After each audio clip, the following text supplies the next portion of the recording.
Hey, what is up, everybody? This is your boy AJTRIP, and welcome to That's a Shoot, my weekly episodic show where I talk about things going on in the world of professional wrestling.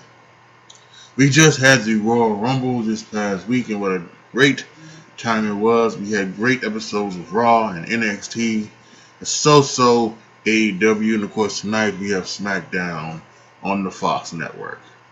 However, today we are going to be talking about the 5 things from the pre-Attitude Era that need to come back to make wrestling better. So let's go ahead and let's start off with less pay-per-views. We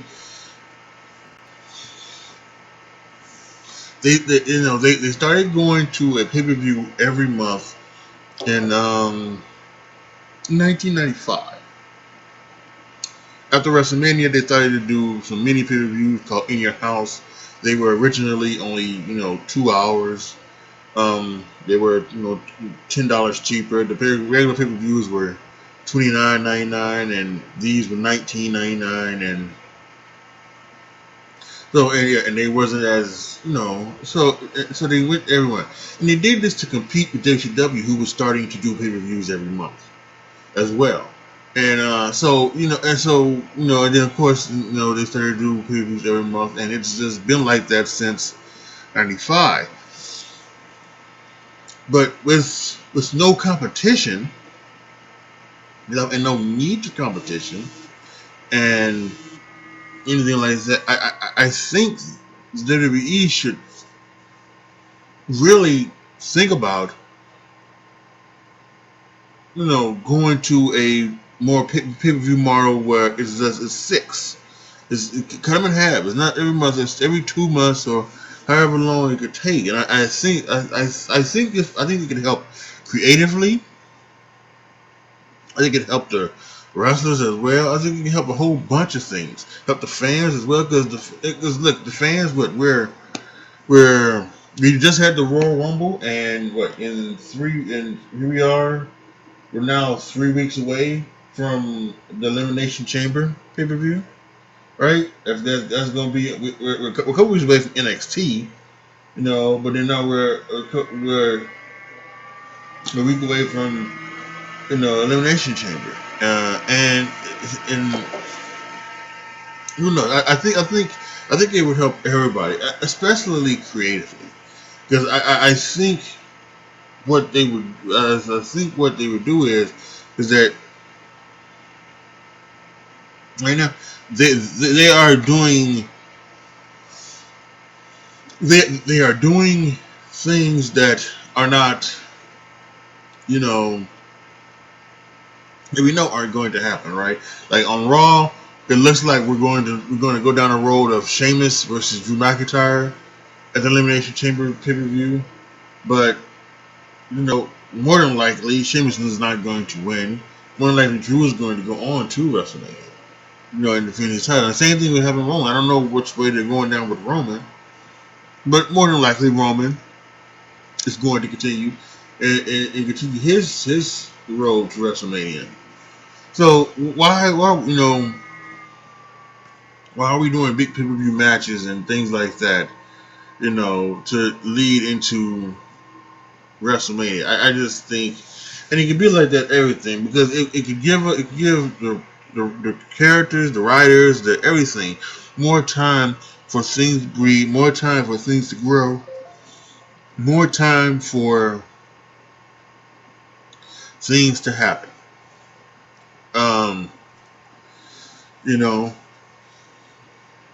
and I really just do think that the time for monthly pay-per-views are it's over. It's done. Um, it's passe, and it needs to go. And quickly, if I was doing them, to me it would be the Royal Rumble in January, the Sunday, excuse me, before the Super Bowl and after the championship game. WrestleMania would be either on the last 4 days of March or the first 4 days in April. And then you'd have Father's Day, you'd have Extreme Rules. You get a little extreme on Father's Day. Maybe it'd be like the only really, crazy gimmick pay-per-view that there would be. Right? And then the third Sunday in August is SummerSlam. Third Sunday in August is SummerSlam. The first Sunday in October would be, you could do any of them. You could do, Clash of Champions, Night of Champions, whatever. Just something. No Hell in a Cell, no TLC, nothing like that. Just stop with the. Let's stop getting the gimmick matches full pay-per-views. No Elimination Chamber, nothing like that. But you can just give it something incredible, or whatever. That includes Money in the Bank. We're gonna move Money in the Bank to SummerSlam. SummerSlam, we're gonna have the Money in the Bank contract matches. So then you have whatever pay-per-view we have in October, and then the last Sunday in once every season, like for winter, the summer, the spring, the summer, and then the fall. One pay-per-view each season, and I think that worked for them. I think that's something that they will continue to do. But for WWE, I think they can go 6 pay-per-views a year, and that's not counting the thing with Saudi Arabia. We know that they're scheduled for the next decade to do 2 Saudi Arabia shows per year. So when we can be able to go back and do that for when the COVID stuff goes away and everything like that. So they'll be going back to doing that. So that's technically 8, but yeah, I think when it comes to just the WWE pay, there needs to be less of them. Cut them in half, go from 12 to 6. We gotta unify these titles so that champions can be more special. I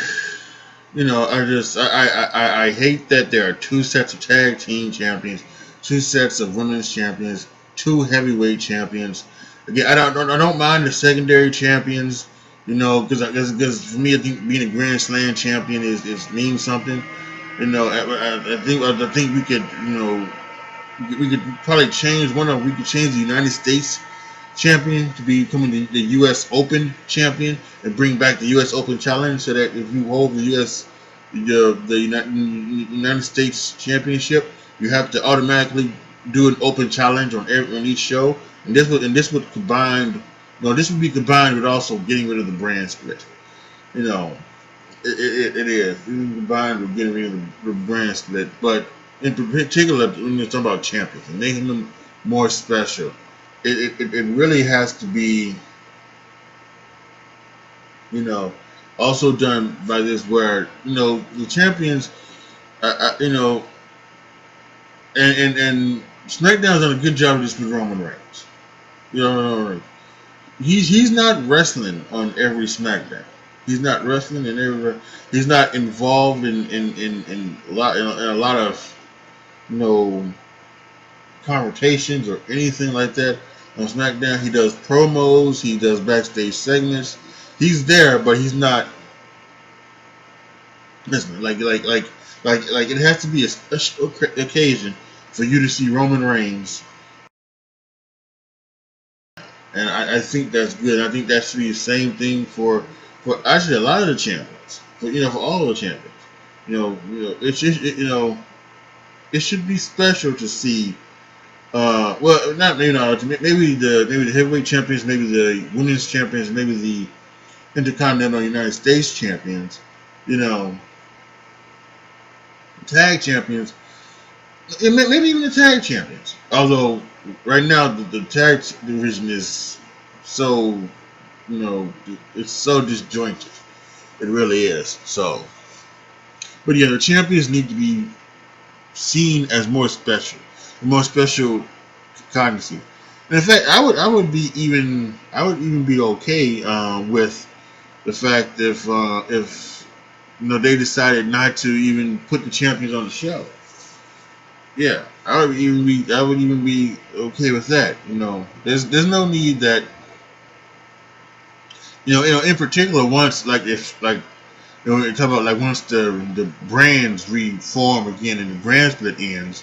Yeah, there's I know you have 5 hour television, but there's no need for the tag and all those champions to be there. On each and every day. You want to give some other people some things, and that's what the inset promos are for. Inset promos, back tape promos, whatever. So yeah, champions need to be made more special. You think about the pre-Attitude Era. Bret when '94, Bret Hart, he rarely made appearances on Monday Night Raw. Again, it was 1 hour and something like that. But he made maybe an appearance once every 3 weeks, or he was doing promos, something like that. They would show, and then you don't even talk about Hogan. I mean, Hogan back in the days of Hogan and Warrior and Savage, they only made appearances when it was television. I don't know. Yeah, I don't think you never saw them at a spot show, or you never saw them like you know on on a whole bunch of things like that. Saturday night's main event, they'd show up, or they do a promo or something like that, or they show up on the wrestling challenge or something like that. They weren't superstars or nothing like that. You never saw them. You never saw them. It was only on special occasions. So yeah, champions really need to be made more. We need the heels to cheat more. We need some heels to grab the rope when they have a submission move on. We need the heels to poke some eyes and rub some faces. We need some distractions and some low blows and things like that. We need all of this good stuff that happened back in the day. We need to lock on a chin lock and put your feet on the ropes and to get a little more leverage. We need all of that stuff. That stuff really happens even anymore. You see it from time to time, but the heels are just heels, and they just, you know, they're just there to be bad guys. They do nothing that makes them heels really. So I really think the heels need to cheat more. You need to do more stuff to heal and become a heel and be a heel. You're just not a heel just because you know, they told you to be a heel. Live the gimmick. Come on, like MJF. He's a heel. Now this one is going to be an odd one. Kayfabe, right? How can you say it's kayfabe to be long and dead, right? I mean, it's gone. I mean, everybody knows that it's a predetermined product, and we know all the things about. We know all the tricks, right? We know about the blade and how to get the blood, right? We know how to, we know the tricks of like ladder spots and this spots and things like that. We know what's the ring, what the ring is, and how it happens with the ring. We know we know all the stuff with the backstage, the stuff going on backstage and things like that. And now with Twitter and social media, we know like their real names and we know what they're doing and we know all of this stuff. So how can kayfabe be come back? And I would say, well, we can force it back, right? You can force it back, and listen. I'm not saying that wrestlers need to be all and out. Living the gimmick. I don't think we need to. You don't need to you don't need to be the Undertaker. But if you want to do that, I think that would be great, right? MJF. Giving kids the fingers, things like that. I think yeah, there is a little something about that. I think, you know, mostly I think what it is, it's you know, we need to do more kayfabe because we have all of the like documentary stuff and non kayfabe stuff and all that is fine and dandy, but we do need to keep people spot for kayfabe. Kayfabe shouldn't just be just for what we watch on television. We need kayfabe something else, and that could help out the business even more. If you really think that someone is going to kick somebody's ass, you know, for what they done or what they said or anything like that, you know, I don't think, you know, no, listen, this was a, this is a kind of a bad thing, a bad thing. What happened with Sonya Deville, right?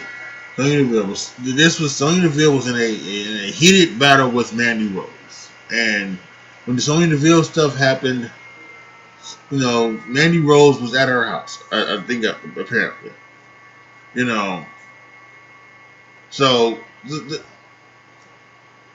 really, at this point, Mandy Rose should not be anywhere near Sonya Deville. No, it is it. Like if you want to if you want to text her, you want to FaceTime her, hey, but y'all should be living. Mandy Rose should be living in their own house or in a home apartment. Same thing with Sonya Deville. You know, it's the same thing. Like the same thing with like back in the '80s with Duggan and the Sheik. I believe it was Iron Sheik. They were battling out together in WWE, and then all of a sudden they're riding together. They get pulled over. So, yeah, I mean, it's just things like that. I mean, back when Roman and Braun Strowman was seeing things, and they were going at each other. They were out taking pictures, and where I don't forget where the hell they were, but they were out taking pictures in front of things and out there together. And it's like, come on now, let's at least try to keep up the illusion of what this is, right?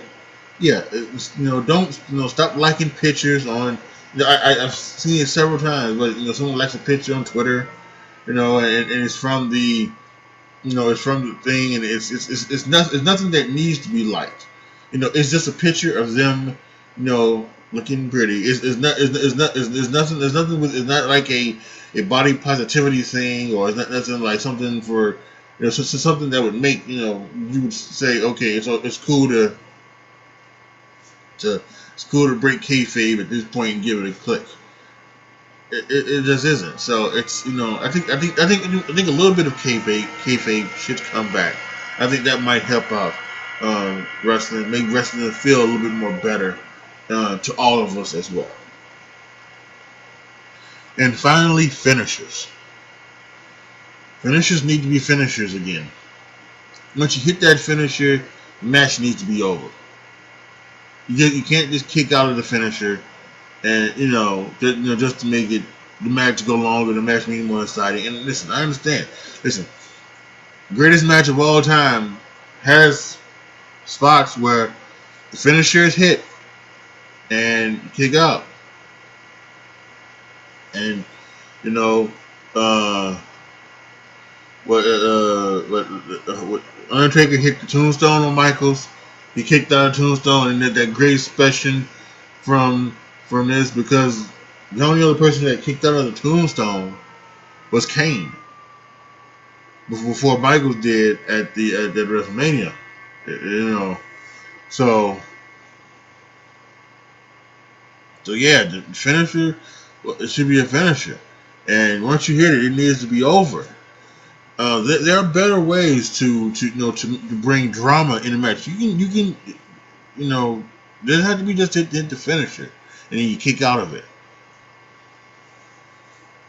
And I'm not saying that you can't do the thing where someone kicks out of a finisher and and then something like that. I think there's a time and place for that.